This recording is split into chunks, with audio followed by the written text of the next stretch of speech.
شعور کی ایک اور کرن کے ساتھ میں ہوں چودھری محسن عابدی۔ ناظرین، حضرت جلال الدین رومی رحمۃ اللہ علیہ فرماتے ہیں کہ ایک کانٹا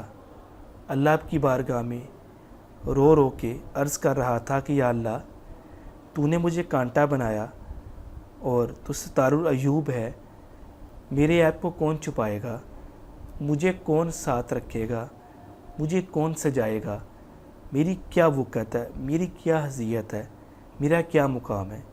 تو اللہ تعالیٰ نے زبان حال سے اسے فرمایا کہ تو بے فکر ہو جا، تجھے اگر میں نے کانٹا بنایا ہے تو تیرے اوپر میں ایک پھول سجا دوں گا جو تیرے عیب کو بھی چھپائے گا، اور لوگ کبھی بھی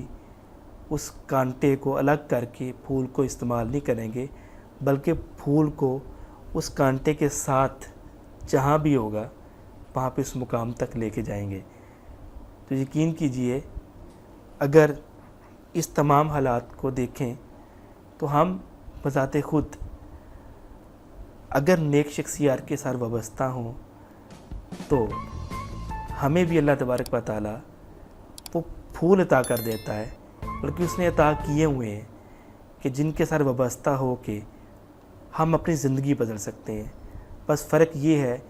کانٹا پھول کے ساتھ جڑ کے اپنا مقام پاتا ہے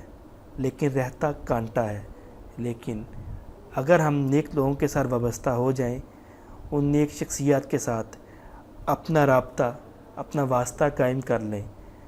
تو اللہ کے کرم سے وہ نیک شخصیات اس کانٹے کو بھی پھول بنا دیتی ہیں، اور یہ پھول بنا کے ہمیں بھی اس مقام تک پہنچا دیتی ہیں جس مقام تک پہنچنے کا ہم نے کبھی خیال بھی نہ کیا ہوتا۔ کس نے کیا خوب کہا تھا، اوروں کو ملا ہے تو مقدر سے ملا ہے، ہم کو تو مقدر بھی تیرے در سے ملا ہے، کہ اسے خود بھی احساس نہیں ہوتا کہ مجھے بھی یہ مقام مل سکتا ہے،